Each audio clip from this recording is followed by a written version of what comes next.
Dubai में 5 kilometre तक फैला एक ऐसा आइलैंड बनने जा रहा था जिसके हर विला के बाहर प्राइवेट बीच मौजूद होगा। समंदर की खतरनाक लहरों को रोककर वहां एक लग्जरी आइलैंड बनाने का सुहाना ख्वाब जो दुबई के शेख ने देखा था, वह इंजीनियर्स और वर्कर्स के लिए एक घिनौना ख्वाब साबित हुआ।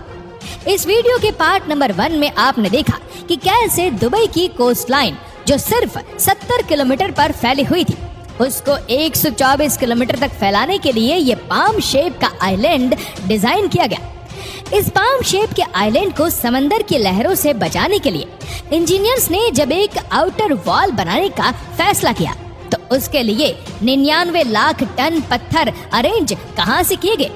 जिन पत्थरों को समंदर में डालकर ये आउटर आइलैंड बनाया जा रहा था, उनमें से अगर एक भी पत्थर सही पोजीशन में नहीं रखा गया तो आइलैंड किसी भी वक्त तबाही का निशाना बन सकता है।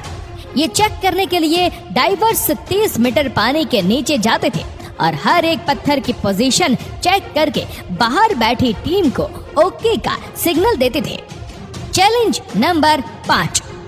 पाम झुमरी का कंस्ट्रक्शन स्टार्ट हुई अभी 6 महीने गुजर चुके थे और इंजीनियरिंग टीम ने 4 किलोमीटर लंबा ब्रेक वाटर बना लिया था, लेकिन 7 किलोमीटर अभी भी बनाना बाकी था। दुबई के क्राउन प्रिंस शेख मोहम्मद बिन रशीद अल मक्तूम ने इंजीनियरिंग टीम को ये आइलैंड बनाने के लिए जो डेडलाइन दी थी वो थी सिर्फ और सिर्फ 2.5 साल। यानी अब इंजीनियर के पास बाकी के सिर्फ 21 महीने बचे थे, जिसमें ये ब्रेक वाटर भी कंप्लीट करना था और साथ साथ इसके अंदर पाम शेप का आइलैंड भी। इंजीनियर्स के लिए खड़ा होने वाला चैलेंज ये था कि अगर इन्होंने ब्रेक वाटर कंप्लीट करने के बाद अंदर का आइलैंड बनाने का काम शुरू किया तो ये शेख की दी गई डेडलाइन पर पूरा नहीं उतर सकेंगे, और अगर पहले अंदर के आइलैंड पर काम शुरू किया तो समंदर की लहरें इस आइलैंड को निगल जाएगी। यानी अब इंजीनियर एक ऐसे जाल में फंस चुके थे जिसमें से निकलने के लिए उनको अपनी प्लानिंग चेंज करनी पड़ी। इस चैलेंज से निपटने के लिए इंजीनियर ने फैसला किया कि दोनों आइलैंड की कंस्ट्रक्शन एक साथ चलेगी। यानी जैसे जैसे ब्रेक वाटर बनता चला जाएगा उस हिस्से के अंदर पाम आइलैंड को भी साथ साथ ही बनाना पड़ेगा। अभी ये प्लानिंग हुई ही थी कि सर्दियों का मौसम आ पहुंचा और एक नई मुसीबत गले पड़ गई। हर साल सर्दियों के मौसम में अरेबियन गल्फ तेज हवाओं के निशाने पर रहता है, जिनको शमाल स्टॉर्म कहा जाता है। इन तेज हवाओं की वजह से ये समंदर काफी भयानक हो जाता है, इतना भयानक कि इसमें ट्रेवल करना ही बहुत मुश्किल होता है। आइलैंड की कंस्ट्रक्शन के लिए समंदर पर सुकून होना बहुत जरूरी था। इस तूफान की वजह से 2 महीनों तक कंस्ट्रक्शन का काम होल्ड पर था, लेकिन इन 2 महीनों के दौरान कंस्ट्रक्शन टीम ने अपना टाइम जाया नहीं किया, बल्कि एक ऐसे मसले का सॉल्यूशन ढूंढने लगे जो वाकई एक बहुत ही मुश्किल टास्क था। Challenge number 6। पाम आइलैंड को बनाने के लिए 94 मिलियन क्यूबिक मीटर रेत चाहिए थी। अगर वजन के हिसाब से बात की जाए तो इस पाम ट्री शेप के आइलैंड को बनाने के लिए हैरत अंगेज तौर पर 1.5 करोड़ टन वजनी रेत रिक्वायर्ड थी, जो कि वाकई एक बहुत बड़ा टास्क था। चैलेंज ये नहीं था कि इतनी सारी रेत आइलैंड साइड तक पहुंचाई कैसे जाएगी, बल्कि चैलेंज ये था कि इतनी सारी रेत लाई कहां से जाएगी। अगर आप ये समझ रहे हैं कि ये रेत दुबई के रेगिस्तान से उठाई जाएगी तो आपका अंदाजा बिल्कुल गलत है। दुबई के रेगिस्तान में बेशक इतनी रेत है कि उसकी कोई लिमिट नहीं, लेकिन ये रेत बहुत ही बारीक है जिसको अगर पानी में डाला गया तो वह पानी में मिक्स हो जाएगी। यानी इंजीनियर्स को एक ऐसी रेत चाहिए थी जो पानी में मिक्स भी ना हो और जिससे आइलैंड मजबूती से खड़ा भी रहे। रिसर्च के बाद मालूम पड़ा कि इस काम को अंजाम देने के लिए जो रेत चाहिए थी वो समंदर के बॉटम से ही मिलेगी। कंस्ट्रक्शन साइट से 10 किलोमीटर दूर समंदर में एक ऐसा पॉइंट तलाश किया गया जहां बॉटम पर इतनी ज्यादा रेत थी जो इस आइलैंड को बनाने में पूरी पड़ सकती है। समंदर के बॉटम से ये रेत निकालने के लिए ड्रेजर का इस्तेमाल किया गया, जो रेत को सक करके अपने टैंक में भर लेता था। सिर्फ 1 घंटे में यह ड्रेजर 8000 टन वजनी रेत अपने टैंक में भर लेता था और फिर कंस्ट्रक्शन साइट पर आकर ये रेत स्प्रे कर दी जाती थी। इस पूरे प्रोसेस को रेन बोइंग कहा जाता है। रेत को निकालने से लेकर कंस्ट्रक्शन साइट तक ले जाने में एक ड्रेजर को 4 घंटे लगते थे और एक वक्त में 8000 टन रेत ट्रांसपोर्ट की जाती थी। यानी अगर ये ड्रेजर सिर्फ डे टाइमिंग्स में 12 घंटे काम करेगा तो पूरे 1.5 करोड़ टन रेत लाने में 2 साल लग जाएंगे। लेकिन इंजीनियर्स के पास इतना टाइम कहाँ था, इसलिए यह फैसला लिया गया कि एक वक्त में कई ड्रेजर्स यह काम अंजाम देंगे ताकि कम से कम टाइम में शेख की दी हुई डेडलाइन पर पूरा उतर सके। Challenge number 7, palm tree shape के आइलैंड को रेन बोइंग के जरिए बनाना इतना आसान भी नहीं था। इस पूरे प्रोजेक्ट में सिर्फ एक लाइन सीधी थी, बाकी सारी लाइंस कर्व शेप में थी और खास तौर पर ट्री का ये कॉम्प्लिकेटेड शेप इंजीनियर के लिए काफी मुश्किलें खड़ी कर रहा था। ड्रेजर समंदर में रेत स्प्रे तो कर रहा था और आहिस्ता आहिस्ता आइलैंड का कुछ हिस्सा समंदर के ऊपर भी आ चुका था। लेकिन अब जानना ये था कि जो शेप ये लोग बनाना चाह रहे थे वो वाकई बन भी रही है कि नहीं। अगर गलत पोजीशन में रेत स्प्रे की गई तो ना सिर्फ आइलैंड का शेप बर्बाद होगा बल्कि पैसा और टाइम दोनों बर्बाद हो सकते हैं। इसी वजह से ये फैसला किया गया कि 650 किलोमीटर ऊपर आसमान में अर्थ के गिर्द घूमने वाली सैटेलाइट की मदद ली जाए। जी हाँ, अर्थ के इर्द गिर्द घूमने वाली सैटेलाइट के जरिए पाम जुमेरा साइट की फोटोज ली गई, जिससे ये साबित हुआ कि अभी तक आइलैंड का जितना भी काम हुआ है उसकी शेप प्लेन के मुताबिक ही है। शेख को ये जानकर खुशी तो हुई, लेकिन जैसे जैसे ड्रेजर्स सैंड स्प्रे करता जा रहा था उसकी मुश्किलात में उतना ही ज्यादा इजाफा भी होता जा रहा था। ना ही समंदर में ट्री शेप की कोई आउटलाइन थी और ना ही ऐसी कोई आउटलाइन यहाँ बनाई जा सकती थी।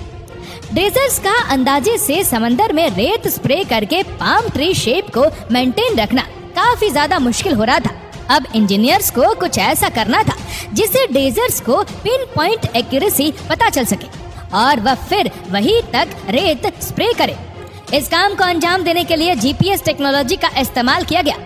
वर्कर्स जिनके हाथ में जीपीएस यूनिट मौजूद थे वो आइलैंड के बॉर्डर पे वॉक करके जाते और उनकी पोजीशन का रियल टाइम डेटा सेव होता जाता था। जीपीएस कोऑर्डिनेट्स का ये डेटा ड्रेजर्स को भेजा जाता था और ड्रेजर्स सिर्फ उसी पॉइंट पर रेत स्प्रे करता था जहां मैन्युअली इंसान वॉक करके गया था। ये सॉल्यूशन पूरी तरह काम कर रहा था और अब ड्रेजर्स पिन पॉइंट एक एक्यूरेसी से आइलैंड के बॉर्डर पर फिलिंग कर रहा था। चैलेंज नंबर 8, पाम जुमेरा की कंस्ट्रक्शंस को स्टार्ट हुए 1 साल से भी ऊपर हो चुका था। ब्रेक वाटर 8 किलोमीटर बन चुका था और दूसरी तरफ पाम आइलैंड की टीम भी दिन रात सिर्फ इसी काम पर लगी थी। अभी तक पाम आइलैंड की 16 में से 9 शाखें बन चुकी थी। तभी इंजीनियरिंग टीम के सामने एक ऐसा चैलेंज आ खड़ा हुआ जिसके बारे में उसने सोचा भी नहीं था। ब्रेक वाटर, जिसको असल में समंदर की ताकतवर लहरें रोकने के लिए बनाया जा रहा था, उसने अपना काम दिखाना शुरू कर दिया था। वह वाकई लहरों को तो अच्छी तरह से रोक रहा था, लेकिन अब आइलैंड के अंदर पानी का बहाव कम हो चुका था। यानी जो पानी आइलैंड के अंदरूनी साइड पर था वह एक ही जगह खड़ा रहकर मैला और बदबूदार होने लगा था। ये एक ऐसा मसला था कि अगर अभी इसका कोई सॉल्यूशन नहीं निकाला गया तो इस बात का पूरा चांस था कि शेख का ये प्रोजेक्ट बुरी तरह से फ्लॉप हो जाएगा। अब इस मसले से निपटने के लिए आइलैंड के डिजाइन में चेंज करना जरूरी था। कुछ तो ऐसा करना होगा जिससे आइलैंड के अंदरूनी साइड पर पानी चलता रहे कि ताकि वह खराब ना होने पाए। खुशकिस्मती से इंजीनियर्स को इसका एक अच्छा सॉल्यूशन मिल गया। ये फैसला किया गया कि ब्रेक वाटर को 2 साइडों से तोड़कर वहाँ ब्रिज बनाए जाएंगे ताकि एक साइड से पानी का प्रेशर अंदर जाए और दूसरी साइड से बाहर निकल सके। ये सॉल्यूशन आखिरकार काम कर गया और पूरे 2 हफ्तों के बाद आइलैंड के अंदर फंसा बदबूदार पानी आहिस्ता आहिस्ता वापस बाहर निकलते गया। चैलेंज नंबर 9, अगस्त 2003 में पाम जुमेरा का ब्रेक वाटर कंप्लीट हो चुका था। 99 लाख टन पत्थरों से बना 250 मीटर चौड़ा ये ब्रेक वाटर समंदर की लहरों को अच्छी तरह से रोके हुए था। इसके 1 ही महीने के बाद पाम आइलैंड की टीम से भी अच्छी खबर आ गई। 1.5 करोड़ टन रेत से बनाए जाने वाले पाम ट्री की 16 शाखाएं भी कंप्लीट कर ली गई थी। ड्रेजर्स जो 1 साल से लगातार चल रहे थे उनका भी आराम करने का वक्त अब आ चुका था। इंजीनियरिंग टीम ने वक्त से पहले ही हैरत अंगेज तौर पर पूरा आइलैंड कंप्लीट कर लिया था। और अब इस पर भी विलाज, शॉपिंग मॉल्स और होटल्स बनाने की बारी थी। लेकिन मसले ऐसे थे जो किसी भी सूरत में इंजीनियरिंग टीम की जान नहीं छोड़ रहे थे। अब एंड टाइम पर एक ऐसा चैलेंज आ खड़ा हुआ जिसने पूरे आइलैंड के लिए खतरा पैदा कर दिया था। जो रेत डालकर पाम ट्री का शेप बनाया गया था, वह रेत अभी भी लूज थी। वक्त के साथ साथ रेत कम्पैक्ट हो रही थी और आइलैंड के कई हिस्से वापस पानी में जाना शुरू हो चुके थे।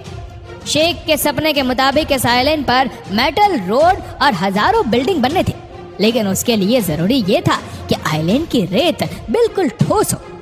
ये मसला पूरी इंजीनियरिंग टीम के गले में आ चुका था और इसी वजह से सारा काम एक बार फिर से होल्ड हो गया। इस मसले का जल्द से जल्द सॉल्यूशन निकालना बहुत जरूरी था, क्योंकि ये वह पॉइंट था जब पूरी दुनिया की नजरें इस प्रोजेक्ट पर टिकी थी और इस आइलैंड की वजह से दुबई के शेख की इज्जत दांव पर लगी थी। इस मसले के अलावा एक और मसला भी था। दुबई अपनी जियोग्राफिकल लोकेशन के हिसाब से वैसे ही अर्थक्वेक जोन के करीब है और अगर यहाँ कोई अर्थक्वेक आया तो इसके खौफनाक नतीजे हो सकते हैं। पाम आइलैंड की रेत जो पहले ही कॉम्पैक्ट नहीं थी, अर्थक्वेक के सिर्फ एक ही झटके से ये पूरा आइलैंड ऐसे ही खत्म हो सकता था जैसे इस बाउल में पड़ी रेत पानी के अंदर जा रही है। इस मसले का सिर्फ एक ही सोल्यूशन था कि आइलैंड की रेत को 12 मीटर की गहराई तक कॉम्पैक्ट किया जाए, जबकि नॉर्मल रोड रोलर सिर्फ 6 मीटर की गहराई तक रेत को प्रेस कर सकता है। अब इस मसले से जान छुड़ाने के लिए इंजीनियर्स एक नया तरीका मैदान में लेकर आए। एक ऐसी हाइड्रोलिक ड्रिल मंगाई गई जो जमीन में जाकर अंदर वाइब्रेशन पैदा करती है।